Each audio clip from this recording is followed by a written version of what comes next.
Hi, Taurus Seeker. Happy birthday.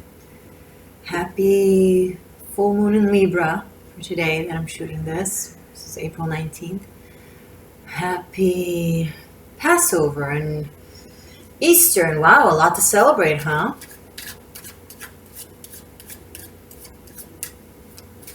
A lot to celebrate. So the Rider-Waite Tarot. I'm going to share with you that as a Taurus, this was my first tarot deck ever. I bought it when I was like 17 or 18, and then it just sat on the shelf for like 2 years and I didn't touch it.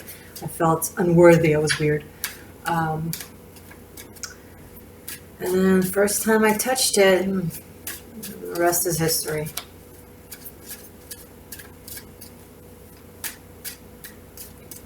I don't know why I'm feeling so nostalgic. I don't know if it's because another year went by, another day went by. But I'm getting a sense of fullness of gratitude, but also of, I'm just going to say it, pain. Because with every gain, there is loss. And in order for you to gain as much as you have, Taurus, and you have, if you look at your achievements, in order for you to gain all that, you have to lose a lot. So much had to leave. Knight of Pentacles. That's very much your energy, Taurus. Slow and steady wins the race, right? And you've been slow and steady. So slow and steady to a point of you don't really feel the change. Like, because it's so subtle every single time. It's like little things. Until one day you wake up and your world is completely different.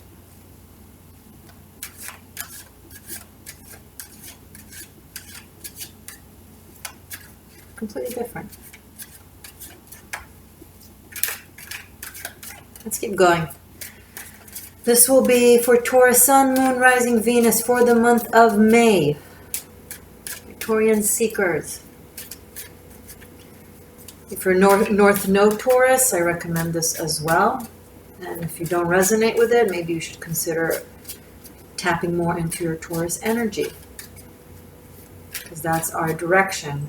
You know, where our soul guides us to go towards.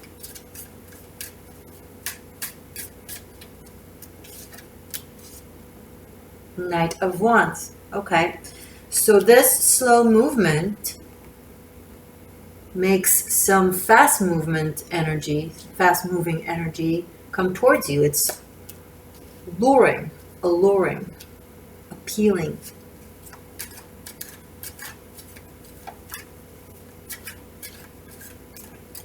You go slow, they go fast.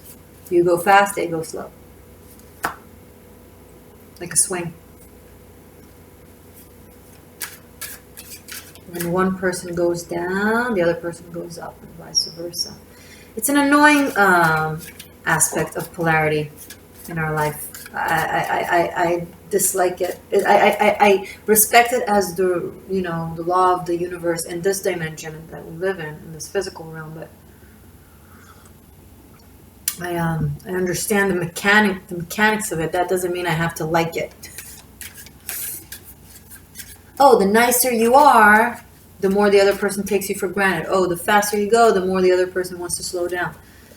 How can you get anything done? 6 of Wands, and yet somehow it works, because here we have another horse. 3 horses right off the bat. 3 riders. So maybe in this case, it completes each other. Maybe in this case, rather than being disharmonious, with lack of harmony, it creates some sort of balance. But I'm not wholesome with this message, because there's only one individual I'm the horse each time. Then the third individual, in the Six of Wands, we have a group of people cheering and rooting for them. Good. But the top of the mountain can get lonely when there's no one to share it with, right? And it's one thing when the crowd is cheering. It's a whole other thing to have someone with you on that horse. Show me more, please. 3 horses. First 3 cards. That's interesting, Taurus.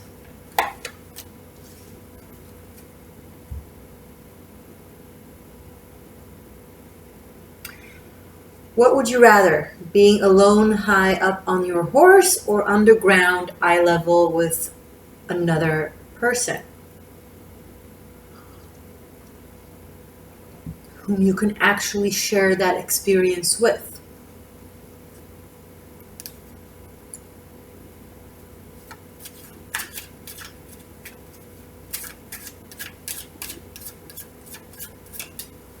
It's only when we get off our horse and see others eye level where we can actually form a connection.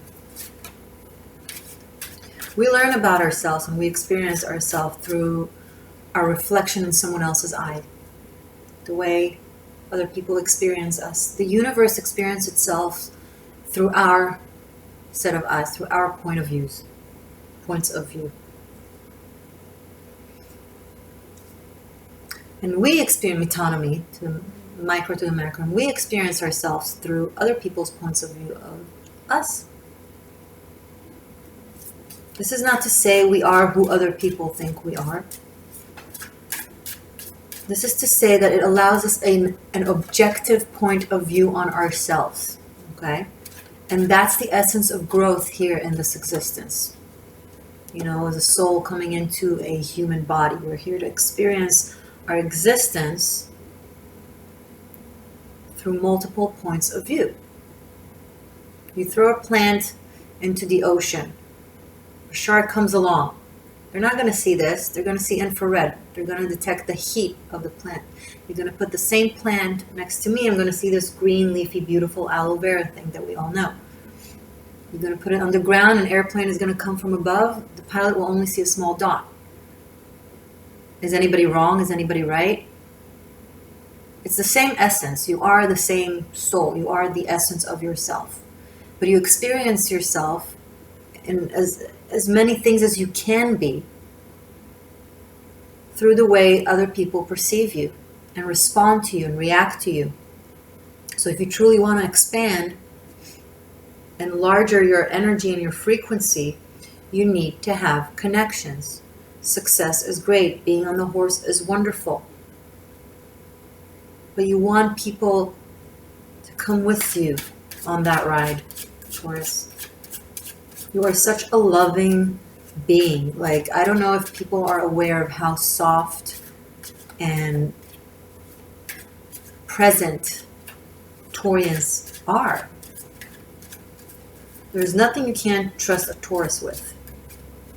Absolutely nothing you can't trust a Taurus with.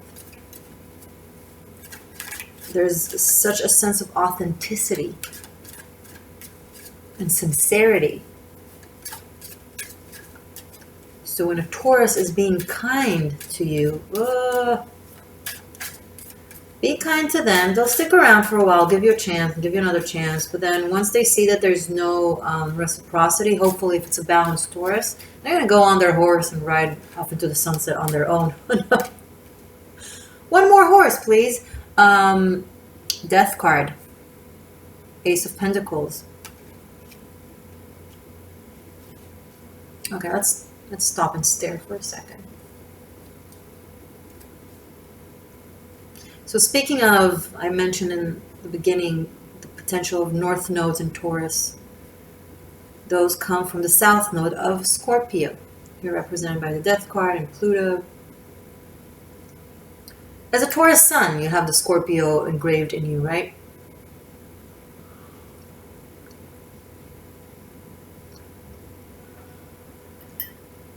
And the Ace of Pentacles is very much so you. We come from the Knight of Pentacles to the Ace of Pentacles. The Knight of Pentacles is an Ace of Pentacles by potential, what requires to make him an ace is action, an active force of taking the opportunity and making it into something tangible by seizing it.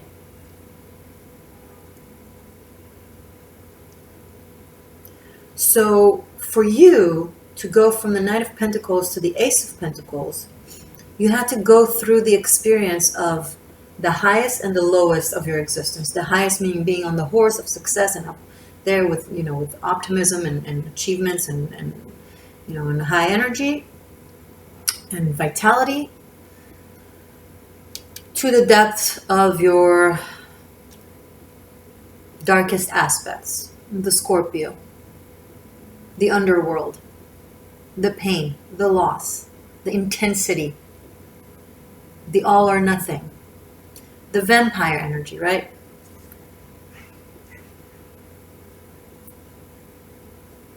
Every Taurus has a hidden vampire inside of them, has a wolf/she-wolf inside of them. Because the Scorpio energy is within. Teaches them pushes them towards being the Gaia, the Great Mother, the Taurus, the Earth, the life. Death pushes us to live. It reminds us to live.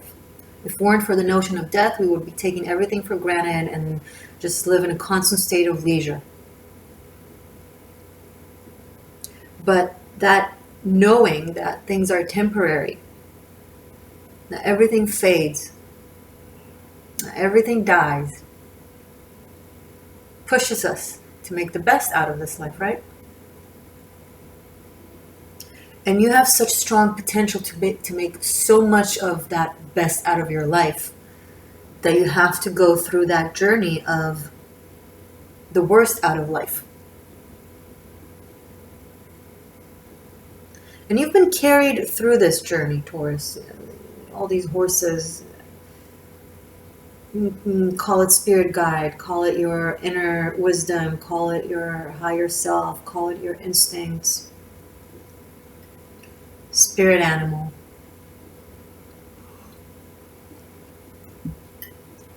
This death card has changed a lot for me since my dog passed away last November, because he was a Scorpio who died on Scorpio season. And that in his life, he generated a lot of change within me. But in his death, it was even more massive, the change that he generated in me. At first, I went to the lowest of, I don't care about anything. And the lower you go, the higher you have to climb afterwards.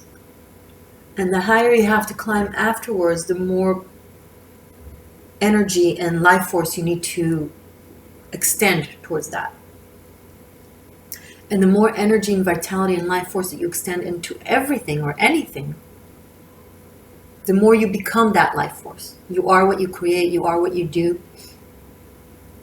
If you actively climb up, because you don't have a choice, you just went rock bottom. If you actively climb up, you actively become those higher horizons. So from the potential of being that embodiment of Earth, of Gaia, of Taurus, you went through that journey from your, relationship with others, group aspects, leading others, encouraging others, being an inspiration to others, to romantic connections, deep emotions of gain and loss. And here you are. And don't get me wrong, this is not the end of your journey. This is the beginning of your journey. You had to go a really long way to get to your beginning. And this long road that you've been walking in order to get to your beginning, you've been walking through your past lifetimes.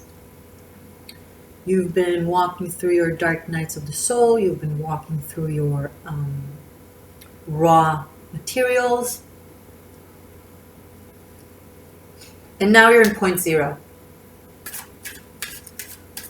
And the potential is vast and endless. You are facing a whole new life for you. This is a gift from the divine, some will say. I say this is a gift from you to you. You did this. Yes, opportunities presented themselves. Energies have allowed. to go through that growth, but you took them. You've taken these opportunities. And now it feels like a whole new world. And this is what I said in the beginning. Something had to die in order for something to be born. And now new plantation is rising above the surface of the earth. The seed has struggled through the dirt, pushed through the earth, and now it's out in the open. And now, rather than having to grow through the struggle and the effort and the blood, sweat, and tears, it now is presented with a different way of growth through oxygen and growth through sun, still growth through water, as always. And it's easier, and it's brighter, and you are tempted to ask yourself, is it how it should be? So used to the struggle and the pain and growing from there. Yes, Taurus, this is how it should be. This is a representation of, what humanity and the earth is going through. We are expanding now from 3D to 4D. Our frequency is growing. So must we. And it's been growing pains for many of us. Not just Taurus, all of us as a collective. It's been growing pains. To cross the bridge from one island to the other, from one existence to the other, from one polarity, from polarities to ether. It feels like this. It feels like the Five of Pentacles at the bottom of the deck. It's cold out there, it's lonely out there, it's scary out there. It's the underworld, but then it's earth, a new earth for you, Taurus. Good. Now let's see what you're going to do about it in May. That was a long introduction. You know me, Taurus. Five of Cups. You're not seeing it yet. You're still in the journey and the process that you went through. There's still pain that you're carrying. That's okay. It's completely understood. But here's the thing about the Five of Cups. He's crying over spilled cups, these three here, that were inevitable. But he's still not acknowledging the Two of Cups behind him, standing upright, waiting for him to just, take off this cloak of agony and grief, and drink from the cup of life.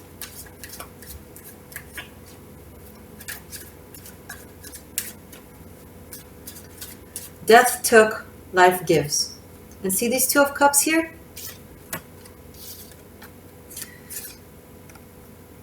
Those Two of Cups are these Two of Cups. You or someone is not turning around to give this its room. But maybe it's just temporary. Let's see forward. You have a real opportunity for a very loving connection.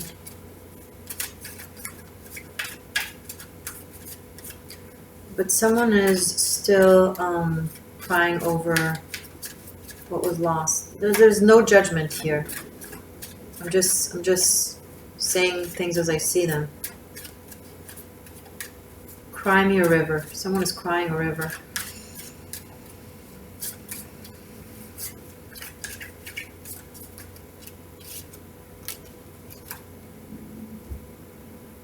Ace of Cups. Wonderful. Second ace.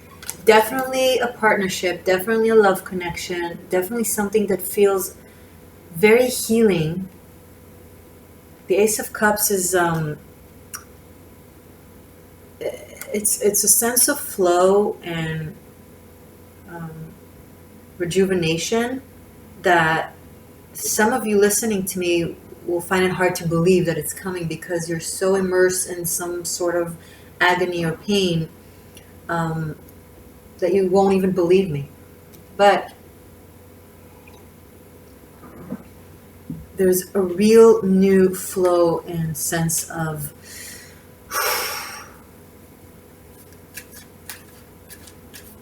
it's a gift of love. Okay, some of you are going to receive a very honest gift of love that comes from a very deep place that went through a real journey in order to value what is in front of them.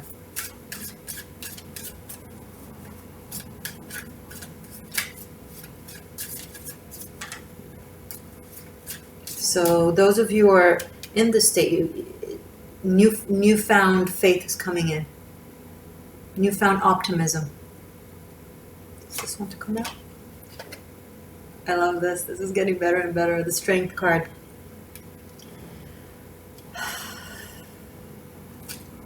Okay, let's make it into a little bit of a quick tarot class. Speaking of, I teach tarot online.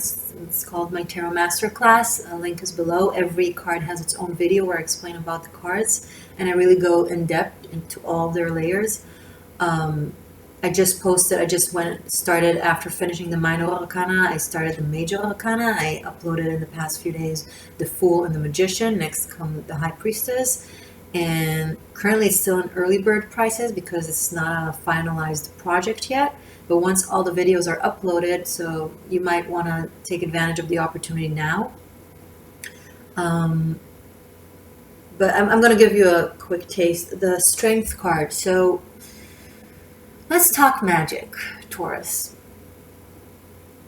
You know, there's the definitions: black magic, white magic, dark magic, light magic. There's a lot to say about everything, right? So within these definitions, the Strength card speaks of the white magic. And what do I mean by that? When I say that in relation to dark magic, I don't mean like good versus bad. Like black magic is the magician, but I'm not saying it's like evil magic. White versus dark, light versus dark magic, I'm referring to active force of will, dark magic like within the magician, versus light magic, inactive force of will. Both of them generate reality, both of them create, both of them manifest. It just comes from a different place and type of activity. In the Strength card, we are really on our path. We are really much aligned with our soul, higher soul's journey.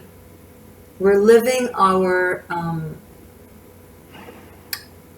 destiny, our fate, whatever the soul came here to experience and to do, we're aligned with it. We're not trying to derail from that path.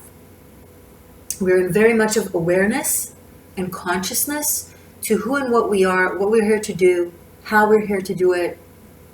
And we're in tuned with serendipities, with the universe, with messages, with guidance. It's effortless.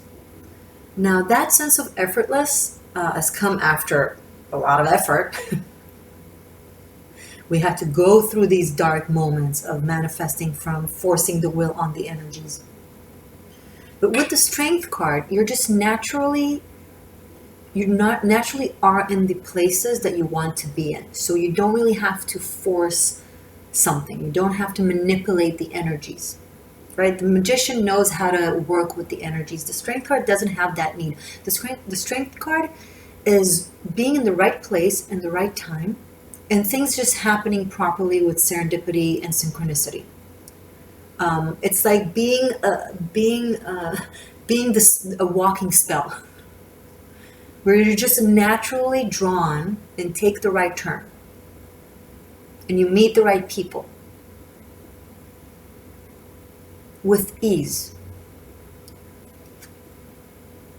Look at the ease to which she controlled the beast. It's our inner beast, our inner desires, our inner strengths, and our outer beasts. It's effortless. And it's also a card that relates to love, by the way. So the inner strength that you've gained, and the wisdom, and the knowing of your path. This is exactly what I was saying of being a plant above the earth right now. Things are just easier. You just simply understand where you should and where you shouldn't. You no longer try to force what shouldn't. You just understand, okay, this is just not my path. And you let go. This is my path. These are the action I'm naturally drawn to do. Okay, this is not about being passive all the time. Okay? You can effortlessly enact an action to promote a creation. In the Tao, there's a phrase, do without doing and everything will be done. But a lot of people confuse it as to, kind of excusing it as to not do anything and wait for everything to come to them. It's a part of it. It's not all of it. You have to remember you're in a swing. You're in a seesaw. You're in polarities. Action, reaction. Okay? Giving, receiving. It has to be a constant flow. Back and forth. With the Strength card, it's more natural. It's not imposed. It's not out of fear. It's out of sense of serenity. And to speak a little bit in a more mundane way, I'm sorry that I'm going all ether. Love is happening. And it's not just a relationship. It's within your life. It's loving your life. It's waking up in the morning with breath in your lungs, unlike this one.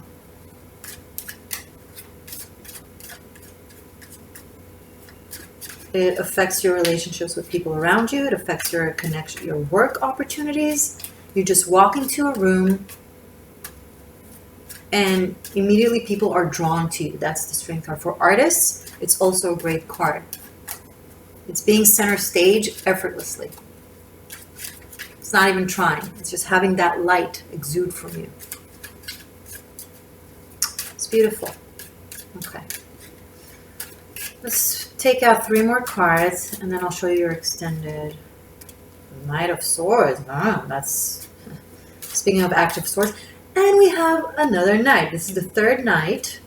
The 5th horse. Okay, 5 horses and a lion. There's a lot of you're provoking a lot of energies within people. Could be several people, could be one specific person that you just kind of invoke, provoke. Again, you're not doing anything in specific. It's just your energy and your existence that is kind of stirring someone's needs and thoughts and wants. But let's see where this Knight of Swords is taking us. 10 of Swords, okay. One more. The Lovers. Okay. Knight of Swords, 10 of Swords, the Lovers. Another pause. This is an interesting reading. Something ends abruptly and opens up a path. Clears a path, should I say. It's not going to feel good. Maybe this is something that have already happened that I've described. Maybe it's something that you're aware of, but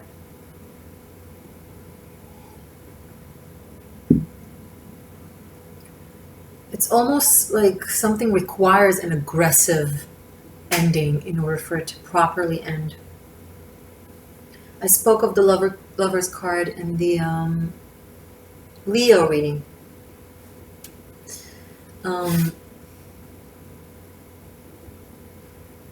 As I said, for certain things to be gained, certain things have to be lost. We are a vessel. There's just a certain amount of room in our life for something. There's a very harsh karmic lesson that you've been carrying with you for a really long time, for some of you even a decade, that really needs to end. Potentially has ended, but because it's coming at the end of the reading, then maybe there's a little further to go. And I'm almost seeing you guys running into that ending, being like, okay, I've got it. I understand. Okay, enough. This could also be you stepping out, having this new found energy to step out of a certain state of grief or sadness and be like, enough, I can't keep being in that situation. I can't keep being in that state of mind. I have to make a decision to live, to be active for my life. So maybe what I've been describing for some of you that have went through this process, some of you are still going through this process or are encouraged to go through that process.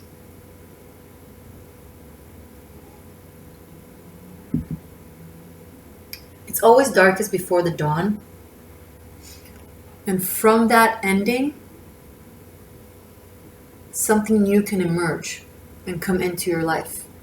If something is waiting to come into your life, Taurus, some of you, it's already in your life, definitely. Some of you, you're just a little bit behind. I love you guys. And it's going to. It's waiting for you to make that final ending.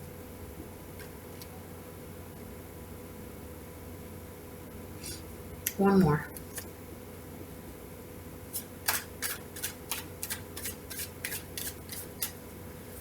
Wow. 3 nights.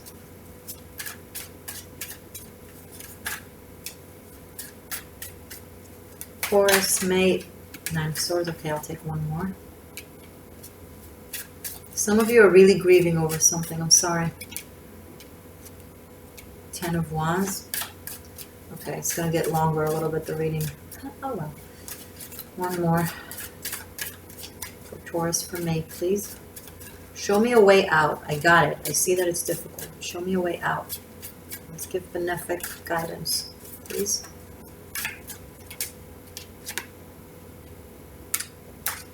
One more. There we go. Thank you. The High Priestess. That's what needed to come out.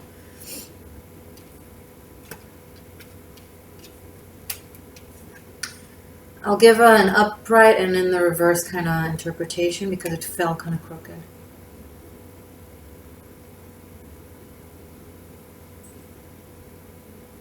Okay, this is a very specific message for very few of you. So most of you can settle for the messages that I've given so far.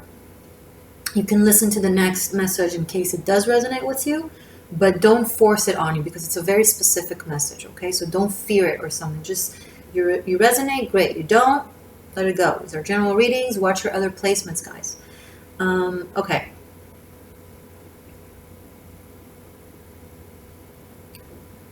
Someone's grieving that refuses to end is becoming really burdensome for either,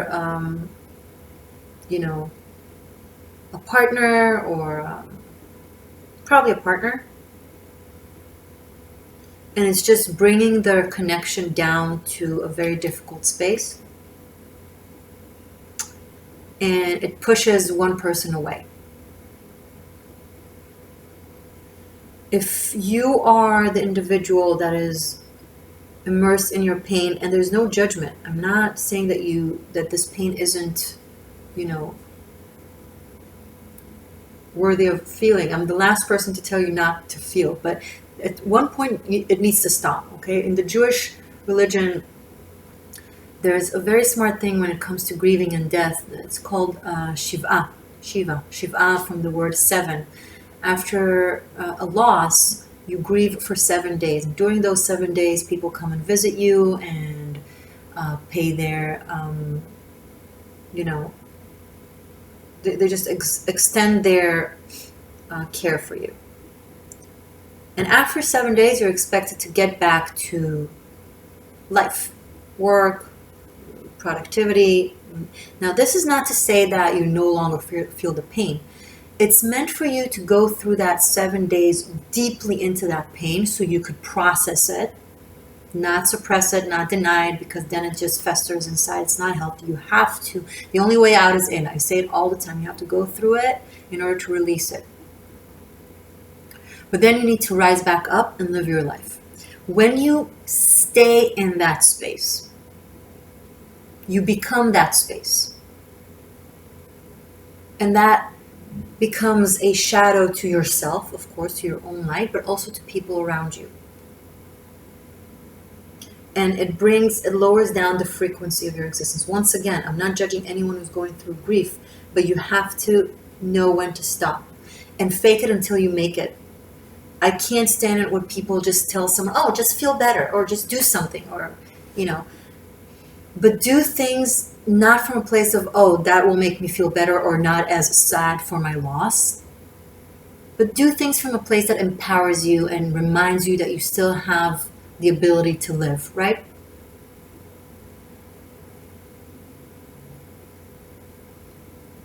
Because right now, this will just push someone, either yourself, too deep to the underworld, where it's very hard to get out of the more you're immersed in it, or someone else away. Okay, so take it as you wish. Yeah, for those of you who will choose to walk this new path and learn from the journey that you went through, a whole new world is going to open up to you.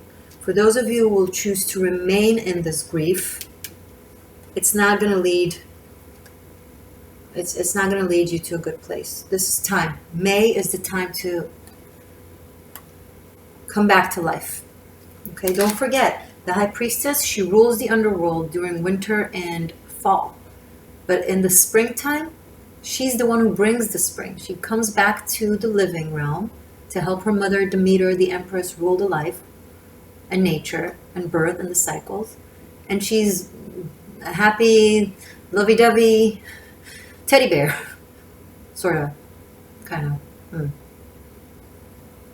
It's again another reminder that life can't exist without death, and death can't exist without life. You have to be in that movement. Don't get stuck in the underworld.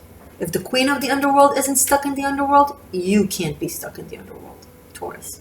Okay? All right. Let me show you your extended, which I will do right now. Link is below. It will lead you to my Vimeo. Over there, you also have the link to my Tarot Masterclass and to the yearly extended 2019 Ministers of Magic, where you have an extended for the entirety of this year. Check it out if you want to. Okay.